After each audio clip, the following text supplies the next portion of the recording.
રાજકોટ શહેરમાં જંગલેશ્વર સહિતના જે વિસ્તારો છે તેના ડિમોલેશનનો મુદ્દો આખરી અને અંતિમ ચરણમાં આવ્યો છે।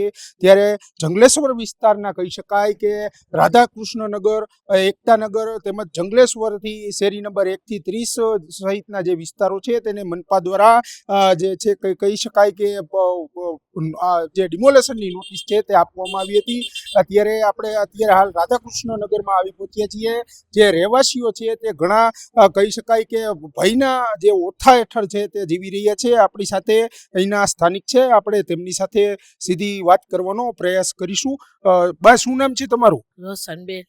રોશનબેન, કેટલા વર્ષથી અહીંયા રહો છો અને જે ડિમોલેશન કરવાની વાત આવી છે, શનિ રવિમાં ડિમોલેશન છે તે મહાનગરપાલિકા કરવા જઈ રહ્યું છે, કેવું લાગે, શું કહેશો? અમે કહી છે કે ભાઈ અમે 38 વર્ષથી રહીશી અને હું વિધવા બાઈ છું, મારે 3 દીકરા છે, અમે બધા અહીંયા રહીશી અને હું તો મારો એટલું ઓપરેશન કરો હાલી ચાલી નથી શકતી ને એક છોકરી અમારી એવી છે, અમે ક્યાં જાય આટલા માણસો? અમે એક ઘરમાં 12 જણા રહીશી અમે। તમે અમે કઈક સુવિધા કરજો કઈક, તો અમે આવી રીતે ક્યાં મકાને કે નથી મળતા ભાડે, અમારે છોકરાઓ મારા મજૂરી કરે છે, અમે કાંઈ એવા રૂપિયા વાળા છીએ ને, જેટલું હતું એટલું અમે આ મકાનમાં બધું નાખી દીધું છે અમારી મૂડી। હવે અમે ક્યાં જઈને ઉભા રહે આટલા માણસો? બાય વાત કરવામાં શું અપેક્ષા શું છે તમારી? અમારી અપેક્ષા એ છે અમને અમારા મકાન આમને રહેવા દો, અમે જંત્રી ભરવા તૈયાર છે, બીજું અમારે કાંઈ નથી જોતું ભાઈ। અમે આટલા માણસો અમે ક્યાં જઈને રહી? બસ એ જ અમારી માંગ છે, બીજી અમારે કાંઈ માંગ નથી। આ ગરીબ માણસો અહીંયા બધા રહે છે, પૈસા વાળા હોય તો ન વયા ગયા હોય બીજે લઈ, અમારી આગળ બીજી કાંઈ ઓપ્શન સંતોષ છે ને કાંઈ ભાઈ। 4 થી 40 થી 50 હજાર માણસો હોય છે આટલા જંગલેશ્વર આખામાં, અને કોઈ એવું માણસ નથી કે અહીંયા રૂપિયા વાળા રહે છે, બધા એવા ગરીબ માણસો જ રહે છે કે જેના ઘરમાં ખાવા ખીચડી નથી હોતી ભાઈ। તો અમે શું કરી? અમારા મકાન છે તો અમે એમને પડ્યા છે એમાં જે હોય, અને અત્યારે ભાડું 20 થી 25 હજાર રૂપિયા ભાડું બોલે છે, એ અમારે આગળ ભરવાની એટલી તેવડ નથી ભાઈ। હા, અત્યારે જમવાનું અમારા પાપા મારે જ ઘરમાં, અમે શું કરી? ચોક્કસથી જે આ બીજા પણ આપને આ જે દ્રશ્યો બતાવી રહ્યા છીએ, અહીંયા જે દિવ્યાંગ બાળકી છે તે પણ અહીંયા તેના માતા સાથે બેઠી છે। આપણે સીધી તેમના જે માતા છે તેની સાથે વાત કરવાનો પ્રયાસ કરીશું। બેન, શું નામ છે તમારું? મારું નામ મેરુનિસા છે, મારી બેબીનું નામ આયરીન છે, 10 વર્ષની છે, સેરેબલ પાલ્સી છે, મગજ કામ નથી કરતું।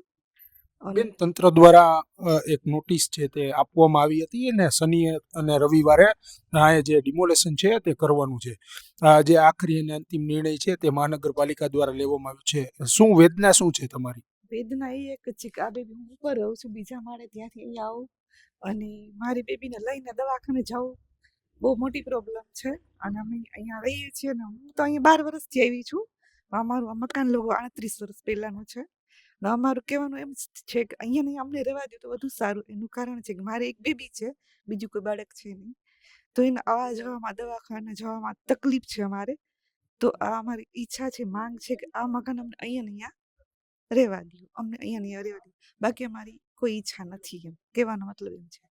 બેન, વાત કરવામાં આવે ડિમોલેશન કરશે તો કેવી પ્રકારની જે સમસ્યા છે તેનો તમે સામનો કરશો, કેવી પરિસ્થિતિ ઉદ્ભવશે?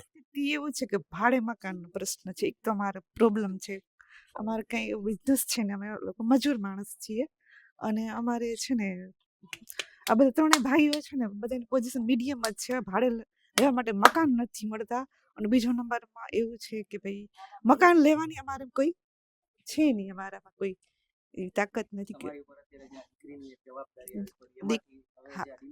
ડિમોલેશન આવ્યું છે, બહુ જ એમ તકલીફ જેવું છે, અને આમાં કોઈને કહી નથી શકતા, એનું કારણ એ છે કે ભાઈ પોઝિશન અમારી નબળી છે, અને બીજા જવાની અમારી કોઈ હેસિયત નથી, એટલે અમારી માંગ એ જ છે કે ભાઈ અમને અહીંયા રહેવા દો, આ મકાન અમે લોકો જંત્રી જે લોકો જેટલી કહેશે એટલી અમે આપવા તૈયાર છીએ। નથી ખાઈ નથી શકતા, ઊંઘી નથી શકતા, પ્લસમાં અમારે ધંધા કરવા જાય છે તો વહેલા આવે છે કે શું થશે બધી પ્રશ્ન થાય છે બધાને।